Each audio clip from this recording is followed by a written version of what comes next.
चलिए जानते हैं आज देश और दुनिया की सिलेक्टेड काम की और महत्वपूर्ण 25 बड़ी खबरों को फटाफट अंदाज में। पर अभी तक आपने इस वीडियो को लाइक नहीं किया है तो लाइक कर दें और इस चैनल को सब्सक्राइब कर दें। G7 का सदस्य न होते हुए भी बढ़ रहा भारत का दबदबा। शिखर सम्मेलन की फैमिली फोटो में बीच मंच पर नजर आए पीएम मोदी। लोग बोले हर भारतीय को गर्व है। और इस दौरान पीएम मोदी ने ब्रिटेन, फ्रांस सहित कई देशों के नेताओं के साथ की द्विपक्षीय वार्ता। वहीं फिर चर्चा में आई जॉर्जिया मेलोनी के साथ पीएम मोदी की सेल्फी। प्रधानमंत्री नरेंद्र मोदी 18 जून को काशी में 300 किसानों को देंगे आवास की सौगात। जारी करेंगे पीएम किसान सम्मान निधि की किस्त। साथ ही किसानों को डिजिटल किसान क्रेडिट कार्ड भी देंगे। बिहार में बेरोजगारों को मिलेगा बेरोजगारी भत्ता। इसके साथ ही राज्य कर्मियों के हाउसिंग अलाउंस में भी 4% तक का किया गया इजाफा। कैबिनेट की बैठक में कुल 25 एजेंडों पर लगी मुहर। यूपी में गांव गांव जाकर 2025 तक अपना कुनबा बढ़ाएगी आरएसएस। संघ प्रमुख मोहन भागवत बोले अब हमें कुछ बड़ा करना होगा। वहीं बीजेपी से नाराजगी के बीच यूपी के सीएम योगी आदित्यनाथ से पहली बार मिले मोहन भागवत। G7 में विश्व नेताओं पर छाया पीएम मोदी का जादू। कोई मिला गले तो किसी ने खींची सेल्फी। इटली की पीएम जॉर्जिया ने कहा hello from the melody team. चुनाव के बाद अब कर्नाटक में बढ़े पेट्रोल डीजल के दाम। कांग्रेस सरकार ने दी फैसले को हरी झंडी। राज्य में पेट्रोल 3 रुपए और डीजल 3 रुपए 20 पैसे हुआ महंगा। दिल्ली में जल संकट के बीच बीजेपी के बाद कांग्रेस ने भी आप के खिलाफ खुला मोर्चा। दिल्ली के अलग अलग इलाकों में कांग्रेस ने किया मटका फोड़ प्रदर्शन। साथ ही कहा गूंगी बहरी सरकार को जगाने के लिए कर रहे प्रयास। कांग्रेस कार्यकर्ताओं ने एएनआई को बताया पानी के नाम पर जनता को धोखा दिया जा रहा। अब मोबाइल पर हर कूलर का नाम दिखेगा। टेलीकॉम कंपनियों ने कूलर आईडी डिस्प्ले सर्विस शुरू की। मुंबई हरियाणा में ड्रोयल। भाजपा का अहंकार और अभिमान धूल में मिल गया। लोकसभा चुनाव के नतीजों पर बोले टीएमसी नेता अभिषेक बनर्जी। साथ ही केंद्रीय एजेंसियों का दुरुपयोग करने, न्यायपालिका को भ्रष्ट करने, मीडिया पर लगाम लगाने और सत्ता से जुड़े रहने के लिए चुनाव आयोग ने हेरफेर करने का भी लगाया आरोप।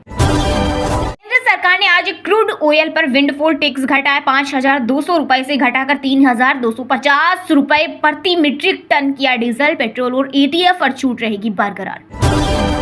नीट मामले में बिहार के राजद नेता तेजस्वी यादव की हुई एंट्री। बोले बीजेपी केंद्र में रही, राज्य में पेपर लीक होना तय है। कहा नीट का पेपर लीक होना बहुत ही गंभीर विषय। अभ्यर्थी, अभिभावक, विद्यार्थी, युवा सभी चिंतित। लेकिन एनडीए सरकार नक से सिख तक अहंकार में डूबी।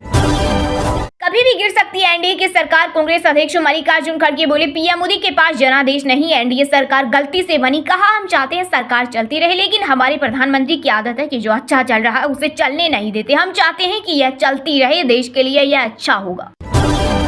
आम लोगों को मिली बड़ी राहत। आज से कम हुए चूवन जरूरी दवाओं के दान। एनपीपीए की बैठक में हुआ फैसला। मोदी के पैर छूकर नीतीश ने बेची बिहार की इज्जत। भागलपुर में बोले जन सुराग प्रमुख रणनीतिकार प्रशांत किशोर। कहा नीतीश कुमार ने मांग रखी कि 2025 के बाद भी वह मुख्यमंत्री बने रहें और इसके लिए भाजपा भी समर्थन करे। बीजेपी को अहंकारी और कांग्रेस को रामद्रोही बताने वाले आरएसएस नेता इंद्रेश कुमार ने मारी पलटी। बोले देश नरेंद्र मोदी के तीसरे कार्यकाल में दिन दुगुनी और रात चौगुनी तरक्की करे। एमपी में मानसून की एंट्री में हुई देरी। 2 से 3 दिन बाद पहुंचने की संभावना। यूपी के अलावा पंजाब, हरियाणा, दिल्ली और चंडीगढ़ में हिट वेव का अलर्ट। वहीं राजस्थान में प्री मानसून के कारण आंधी बारिश के आसार। महाविकास अघाड़ी महाराष्ट्र विधानसभा चुनाव लड़ेगी। 7 लोकसभा चुनाव के बाद पहली बैठक में उद्धव ठाकरे ने किया ऐलान। कहा लोकसभा चुनाव की जीत एमवीए के लिए अंत नहीं बल्कि शुरुआत। वहीं एनसीपी प्रमुख शरद पवार बोले जो छोड़कर गए उन्हें वापस नहीं लेंगे। विधानसभा की 288 सीटों पर अक्टूबर में हो सकते हैं चुनाव। खाते में आएंगे 1 लाख। अफवाह पर अकाउंट खुलवाने पहुंची महिलाएं। बिहार के कैमूर में सीएसपी सेंटर में लगी भीड़। राहुल गांधी ने कहा था खातों में खटाखट पैसे आएंगे। केरल के त्रिशूर से बीजेपी सांसद और केंद्रीय मंत्री सुरेश गोपी ने पूर्व प्रधानमंत्री इंदिरा गांधी को मदर ऑफ इंडिया कहा। पूर्व कांग्रेसी सीएम करुणाकरण को बताया राजनीतिक गुरु। कहा इसका गलत मतलब न निकाले। केंद्रीय मंत्री वी सोमनाथ के बेटे अरुण पर हुआ केस। बेंगलुरु के एक दंपति ने फाइनेंशियल फ्रॉड करने और डराने धमकाने का लगाया आरोप। सांसद बनते ही विवादों में आए पूर्व भारतीय क्रिकेटर और टीएमसी सांसद यूसुफ पठान। लगा जमीन अतिक्रमण का आरोप। वडोदरा नगर निगम ने भेजा नोटिस। अबोर्ड नहीं होगा न्यायपालिका में सरकार का हस्तक्षेप। लाहौर हाईकोर्ट के सीजीआई ने कहा बिना किसी डर से काम कर रहा देश का न्यायपालिका। बता दें कि इस्लामाबाद हाईकोर्ट ने 25 मार्च को सुप्रीम कोर्ट को पत्र लिखकर अपनी शिकायत दर्ज कराई थी। पीएफ खाते से अब नहीं मिलेगा कोविड-19 एडवांस। मार्च 2020 से शुरू हुआ था, लेकिन महीने की सैलरी का 75% निकालने की थी सुविधा। चंद्रयान-1 मिशन के निदेशक रहे श्रीनिवास हेगड़े का हुआ निधन। किडनी की बीमारी का चल रहा था इलाज। हेगड़े ने 1978 से 2014 तक भारतीय अंतरिक्ष अनुसंधान संगठन में दी अपनी सेवा। यूपी के सीएम योगी ने निर्माणाधीन देवरिया बाईपास 4 लेन और नाला का किया निरीक्षण। बोले समयबद्धता और गुणवत्ता से समझौता बर्दाश्त। UIDAI ने फ्री में आधार अपडेट करने की डेडलाइन को फिर से 3 महीने के लिए बढ़ाया। अब आप अपने आधार को 14 सितंबर 2024 तक फ्री में अपडेट कर सकेंगे और इसके लिए कोई चार्ज नहीं लगेगा। इसके बाद आधार अपडेट करने के लिए देना होगा चार्ज। इटली में ऋषि सुनक और इमैनुअल मैक्रों से मिले पीएम मोदी। G7 समिट के आउटरीच सत्र में शिरकत करने पहुंचे प्रधानमंत्री मोदी ने और भी कई वैश्विक नेताओं से की मुलाकात। इसके अलावा जॉर्जिया मेलोनी द्वारा आयोजित AI ऊर्जा और भूमध्य सागरीय क्षेत्र पर ध्यान केंद्रित करने वाले सत्र में भी लिया हिस्सा। सुई से हवाई जहाज तक बनाने वाले देश की सबसे भरोसेमंद कंपनी टाटा अब बनाएगी मोबाइल। चीन की बड़ी कंपनी को खरीदने की तैयारी। देसी अंदाज में पेश होगी विदेशी तकनीक। भारत को जल्द मिल सकते हैं 26 नए राफेल विमानों की खरीद के लिए फ्रांस के साथ सऊदी पर बातचीत जारी। इस दौरान कीमत और अन्य संबंधित मुद्दों पर की जा रही चर्चा। MP के उज्जैन में पुलिस ने एक घर में छापा मारकर सटोरियों से 15 करोड़ रुपए के जब्त। इनमें 500 के नोटों की 3000 घड़ियां, इसके अलावा 7 किलो चांदी और 7 देशों की विदेशी मुद्रा भी मिली। पुलिस ने 9 लोगों को किया गिरफ्तार। मुख्य आरोपी मौके से फरार। आम आदमी को एक बार फिर लगा महंगाई का झटका। अमूल मदर डेयरी के बाद अब पराग ने भी 2 रुपए प्रति लीटर बढ़ाई दूध के दाम। इस बढ़ोतरी के बाद पराग गोल्ड का 1 लीटर दूध अब 66 रुपए के बजाय 68 रुपए और पराग टोन अब 54 रुपए के बजाय 56 रुपए प्रति लीटर से मिलेगा। EPFO के करोड़ों सब्सक्राइबर्स के लिए कोरोना काल में शुरू हुई सुविधा पर लगा फुल स्टॉप। दरअसल कोरोना के समय खाता धारकों को अपने PF अकाउंट में से एडवांस के रूप में पैसे निकालने की सुविधा दी गई थी। अब कोविड-19 पब्लिक हेल्थ इमरजेंसी नहीं रहने के कारण इस सुविधा को बंद कर दिया गया। प्रधानमंत्री नरेंद्र मोदी की कोर टीम में कोई बदलाव नहीं। लगातार तीसरी बार भी अजीत डोभाल ही होंगे NSA चीफ। वहीं PK मिश्रा बने रहेंगे PM मोदी के सचिव।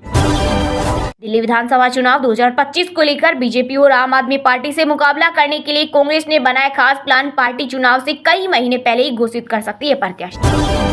बीजेपी व RSS के बीच मतभेद की खुली पोल। संघ प्रमुख मोहन भागवत के बाद RSS नेता इंद्रेश कुमार ने बीजेपी पर कसा तंज। बोले जो अहंकारी बन गए हैं उन्हें 241 पर और जो राम विरोधी हैं उसे 234 पर रोक दिया। और साथ ही कहा राम सबके साथ न्याय करते हैं। बीजेपी ने घमंड किया तो उसे पूरी ताकत नहीं दी।